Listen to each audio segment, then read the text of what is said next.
सामने आई तबरेज़ अंसारी की postmortem report, इस वजह से हुई थी मौत। आइए जानते हैं। झारखंड में हुजूमी तशद्दुद का शिकार हुए तबरेज़ अंसारी की पोस्टमार्टम रिपोर्ट आ गई है। रिपोर्ट में इंकशाफ हुआ है कि तबरेज़ की मौत सर पर लगी चोट की वजह से ब्रेन हैमरेज हो जाने से हुई थी। तबरेज़ अंसारी के मामले में पुलिस के रोल पर भी सवालात उठ रहे हैं।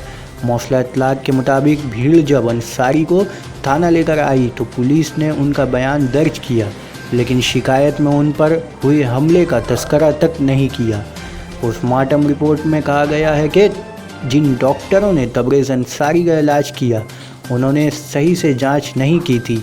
एक्सरे रिपोर्ट में उनके सर की हड्डी टूटी हुई पाई गई, लेकिन ब्रेन हैमरेज के लिए उनका इलाज नहीं किया गया, उन्हें जेल भेज दिया गया। बता दें कि झारखंड में तबरेज़ अंसारी से मुबीना तौर पर जय श्री राम और जय हनुमान कहने के लिए दबाव बनाया गया। हमलावरों ने इस पूरे वाक़े का वीडियो भी बनाया था। तबरेज़ को 18 जून को चोरी के मामले में गिरफ्तार करके अदालती हिरासत में भेज दिया गया था। 22 जून को तबरेज़ की अस्पताल में मौत हो गई। इधर तबरेज़ के चाचा मकसूद आलम ने कहा कि वो अपने भतीजा से पुलिस स्टेशन के लॉकअप में मिले थे और वो बहुत कमज़ोर था और मुश्किल से बात कर पा रहा था। मुझे यकीन नहीं हो रहा है कि उसने पुलिस को पिटाई के बारे में कभी नहीं कहा। पुलिस ने जानबूझकर उसको छोड़ दिया। क्या पुलिस वाले अंधे थे जो उन्होंने ये नहीं देखा कि वो बुरी तरह पीटा गया था? डॉक्टरों ने इसका दर्द क्यों नहीं देखा? जी। जब फजर हुआ उस समय तकरीबन 5 बज रहा था जी। तो 5 बजे उसका कॉल आता है कि शाइस्ता तुम जल्दी से आओ किसी को लेके जी। और मुझे धतकीडी गांव में पकड़ लिया गया है और बहुत मारा जा रहा है और जल्दी से तुम हमको बचाओ। जी। वो बेचारी क्या करती है अकेले, वो इसको अगल बगल बोली सबको, हम लोग को खबर दी ऐसी बात हुई है।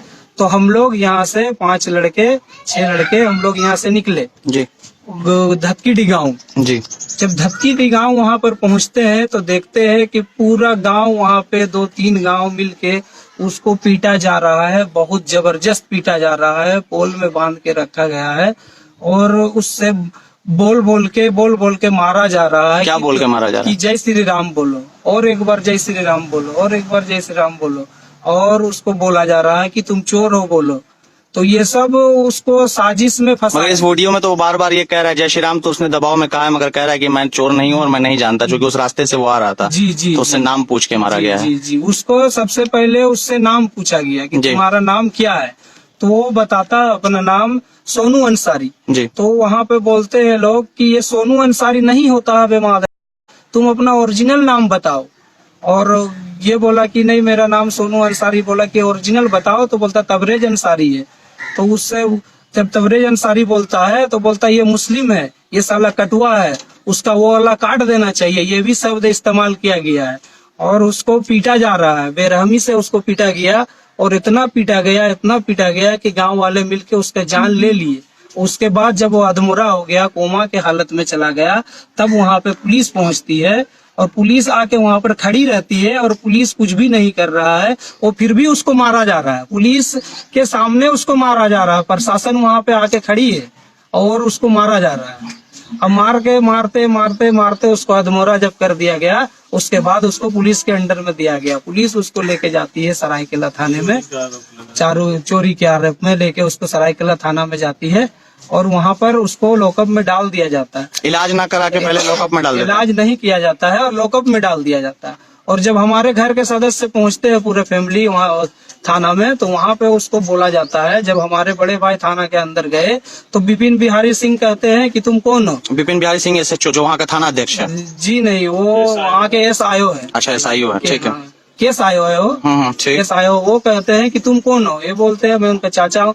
मतलब साले यहाँ से भाग जाओ नहीं तो तुम्हारा भी मार के पाँव हाथ तोड़ देंगे और उसको भी यहाँ निकाल के अभी इतना मार मारेंगे कि यहीं मर जाएगा। इसी दरमियान हमारे बड़े भाई जो है थोड़ा डर जाते हैं। वो एक आलिम है, हाफिज है, कारी है, मुफ्ती है, ग्रेजुएट है, तो वो अपना इज्जत के लिए वो बाहर आ गए और उनकी अहलिया जो थी और उनकी सास शाइस्ता परवीन और उसकी अम्मी, जी। वो लोग बोलते हम लोग बाहर नहीं जाएंगे। हाँ। जबरदस्ती अंदर जाती है लॉकअप के सामने। हाँ। जब लॉकअप के सामने पहुंचती है तो वहां पर एक व्यक्ति आता है जो मोटा सा, उसका नाम पप्पू मंडल है। जेल के अंदर, थाने के अंदर, थाने के अंदर, हाँ, लॉकअप में। लॉकअप में। हाँ, पप्पू मंडल अपना उसका नाम है।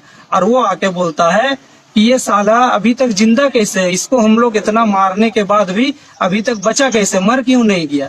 तो उसकी शाइस्ता की अम्मी उसको पूछती है तबरेज को कि ये कौन है, ऐसा क्यों बोल रहा है। तो उसकी अम्मी को वो बोलता है कि बहुत धीरे से, कुछ भी बात नहीं कर पा रहा था, धीरे से बोलता है कि यही है लोग हैं जो हमको मारे हैं और हमसे जय श्री राम का नारा लगवाए। और उसके बाद पुलिसकर्मी वहां से उसको कुछ भी नहीं करती है जी। और हम लोग के फैमिली को वहां से निकाल दिया जाता है। अब फैमिली जो है वो घर पे आती है, अपना घर पे, और हमारे भाई भी आते हैं, गांव वाले से बात करते हैं, ऐसी ऐसी बात हुई है। तब तक हम लोग को गांव वाले को इकट्ठा करते बताते, तब तक पता चलता है कि उसको चालान कर दिया चुका है जी। कि अब उसको जेल में भेज दिया गया। जब उसको जेल में भेज दिया गया तो उसको हम लोग फिर उसके दूसरे दिन जेल पहुंचते हैं। जब जेल में पहुंचते हैं हमारे बड़े भाई शाइस्ता और उसकी अम्मी, तो उसको 2 पुलिसकर्मी उसको पकड़ के लाता है, जो कि वो चल भी नहीं पा रहा और इतना रो रहा है दर्द के मारे, इतना रो रहा है कि वो अपना आंसू भी नहीं पहुंच पा रहा है।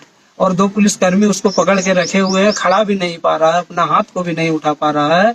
और वो बोलता है कि हमको जल्द से जल्द इलाज कराया जाए, हम बहुत तकलीफ में है और बहुत ज्यादा हमको चोट लगी है और जल्द से जल्द हमको हॉस्पिटल में एडमिट किया जाए।